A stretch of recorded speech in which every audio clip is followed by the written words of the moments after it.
কিছুক্ষণ আগে প্রধান নির্বাচন কমিশনার সহ ৪ নির্বাচন কমিশনার পদত্যাগের ঘোষণা দিয়েছেন। নির্বাচন ভবনে আছেন সহকর্মী সাদিয়া আফরোজ। সেখানকার সবশেষ পরিস্থিতি জানাতে যুক্ত হচ্ছেন তিনি। আফরোজ, সেখানে কি কথা হয়েছে? প্রধান নির্বাচন কমিশনার আমরা জেনেছি ইতিমধ্যে যে পদত্যাগের ঘোষণা তিনি সহ ৪ জন পদত্যাগের ঘোষণা দিয়েছেন। তো কি তথ্য রয়েছে সব মিলিয়ে জানাবেন। আপনাকে জানাই যে বেলা 12টায় যে সংবাদ সম্মেলন ডাকা হয়েছিল নির্বাচন কমিশনে, সেখানে প্রধান নির্বাচন কমিশনার সহ অন্য ৪ নির্বাচন কমিশনার গণমাধ্যমের সামনে তারা তাদের যে লিখিত বক্তব্য সেটি দেওয়ার পরে তারা পদত্যাগপত্র স্বাক্ষর করেন এবং সেটি তারা দিয়ে যান। এবং সেখানে প্রধান নির্বাচন কমিশনার নিজেই বলেছেন যে তিনি এবং অন্য নির্বাচন কমিশনাররা এই পরিবর্তিত পরিস্থিতিতে তারা পদত্যাগ করছেন এবং পদত্যাগ করার পরে সেই পদত্যাগপত্রটি তারা সচিবের কাছে জমা দিচ্ছেন, যাতে সেটি রাষ্ট্রপতির কাছে পাঠানো হয়। এবং অন্যান্য ৪ নির্বাচন কমিশনারের মধ্যে ২ জন শুধুমাত্র সেই সংবাদ সম্মেলনে উপস্থিত ছিলেন না। বেগম রাশেদা সুলতানা এবং আনিসুর রহমান, এই ২ জন ছিলেন না। এবং পরবর্তীতে তাদের সাথে আমি কথা বলেছি, তারা বলছিলেন যে একজন আনিসুর রহমান বলছিলেন যে এই সংবাদ সম্মেলনটি যিনি ডেকেছেন তাকে প্রশ্ন করুন কেন আমরা ছিলাম না। অর্থাৎ তিনি আসলে মূলত এই সংবাদ সম্মেলন ডাকার পক্ষেই ছিলেন না এবং সে কারণেই তিনি এই সংবাদ সম্মেলনে উপস্থিত থাকেননি।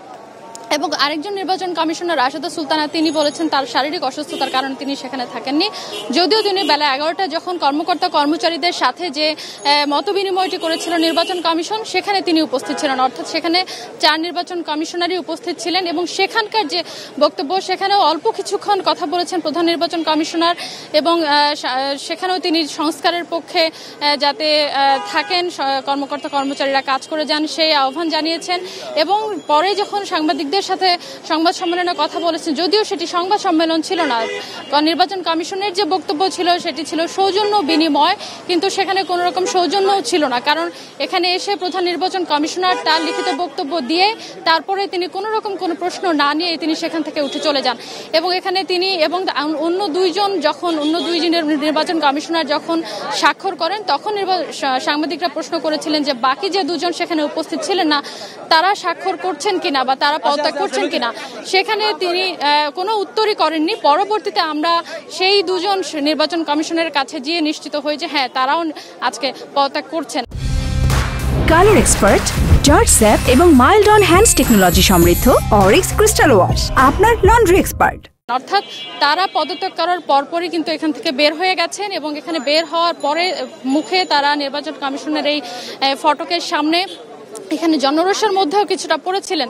অর্থাৎ এখানে যারা এখন এসছেন তাদের অনেকেই আমরা দেখতে পাচ্ছি যে যারা নিবন্ধিত রাজনৈতিক দল হিসেবে যারা নিবন্ধনের পাওয়ার চেষ্টা করেছিলেন কিন্তু এখনো পাননি, জোনায়েদ সাকির গণসংহতি আন্দোলন এবং রেজা কিবরিয়ার গণ অধিকার পরিষদ। যদিও গণ অধিকার পরিষদ জিওপি নামে নুরুল হক নূর একটি দলের নিবন্ধন পেয়ে গেছেন, কিন্তু মূল যে গণ অধিকার পরিষদ নামটি ছিল, যার নেতৃত্বে ছিলেন রেজা কিবরিয়া, সেই গণ অধিকার পরিষদ এখনো নিবন্ধন পায়নি। তারা নিবন্ধন না পাওয়ার কারণে এখানে এসে জমা হয়েছেন এবং তারা বলছেন যে এই নির্বাচন কমিশনের বিরুদ্ধে তাদের অবস্থান কেন সেগুলোও তারা বলছেন।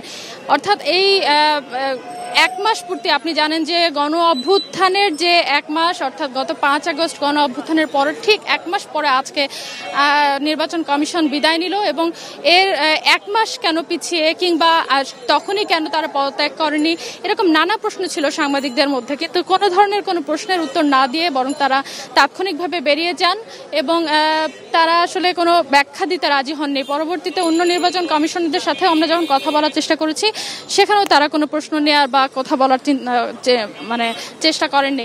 সব মিলিয়ে আসলে নির্বাচন কমিশনে এখানে আমরা দেখতে পাচ্ছি যে যখন গাড়িগুলো চলে যাচ্ছিল তখনও আমরা দেখেছি যে এখানে অনেকেই সেই গাড়িগুলোর পিছে ধাওয়া দেওয়ারও চেষ্টা করেছিলেন। অর্থাৎ প্রধান নির্বাচন কমিশনার তাৎক্ষণিকভাবে বেরিয়ে যাওয়া অনেকেই বুঝতে পারেনি, তবে অন্য নির্বাচন কমিশনাররা বেরিয়ে যাওয়ার সময় কিছুটা ধাওয়ার মুখে পড়েছিলেন।